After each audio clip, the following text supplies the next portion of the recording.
Hi everyone, it's Mr. Alves.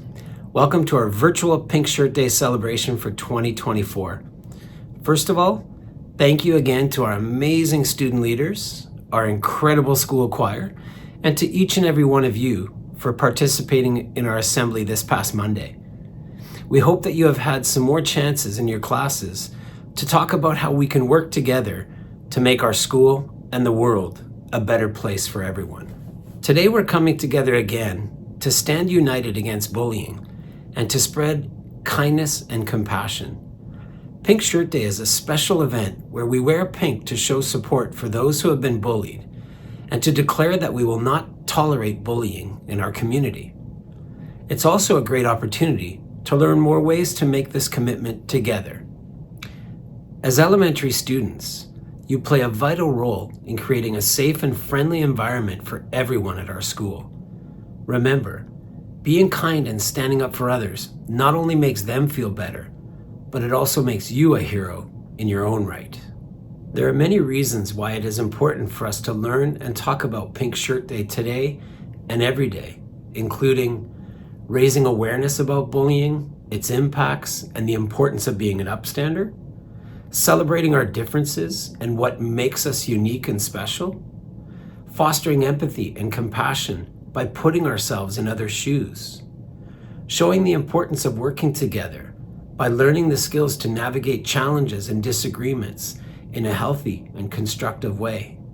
And of course, we can all create a culture of kindness, respect, and getting along in order to have a safer and more positive learning environment for everyone.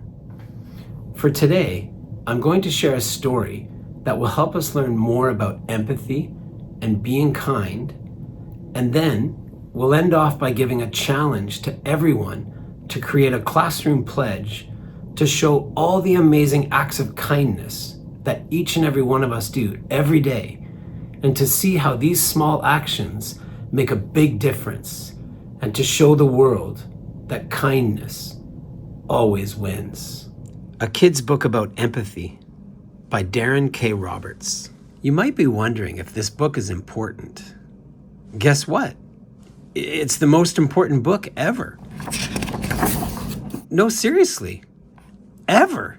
So now you might be wondering, if a book about empathy is so important, what is empathy?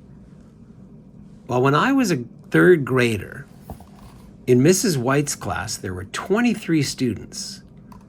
A lot of kids in the class look like me. Kinky hair and dark brown skin. But then when I was a fourth grader, only one other kid looked like me. Can you imagine how I felt?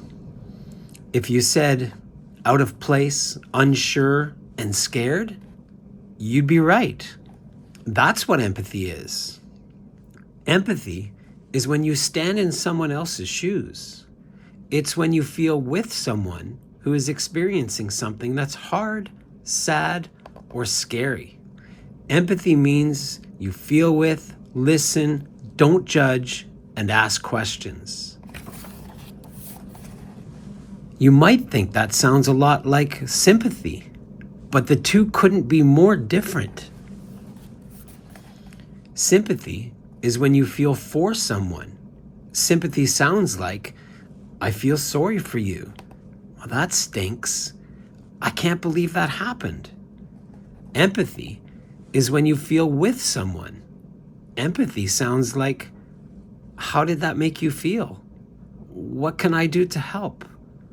Do you want to talk about it? And empathy can even sound like silence. Just being there with someone and not saying a word can be the most powerful thing in the world. Can you see the difference between sympathy and empathy? Sympathy is easy and takes the shortcut.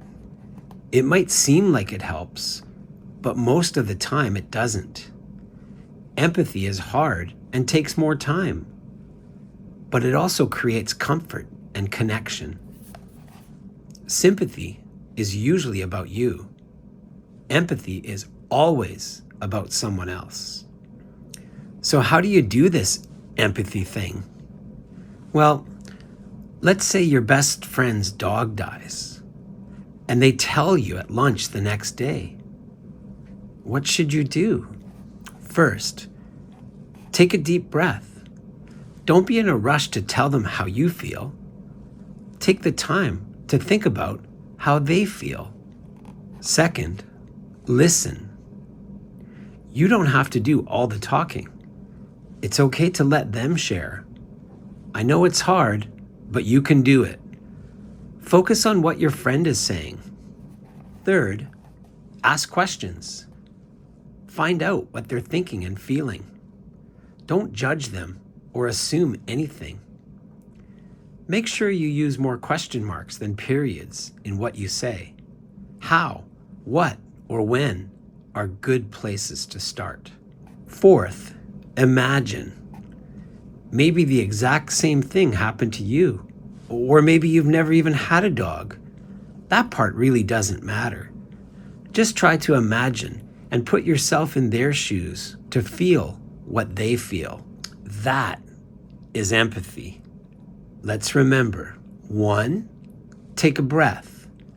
2, listen. 3, ask questions. And 4, imagine.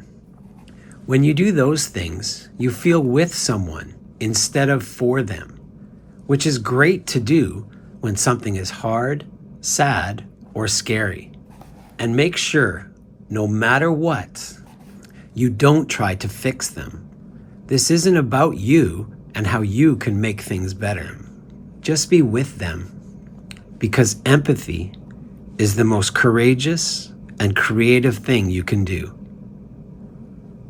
Thank you for listening, everyone.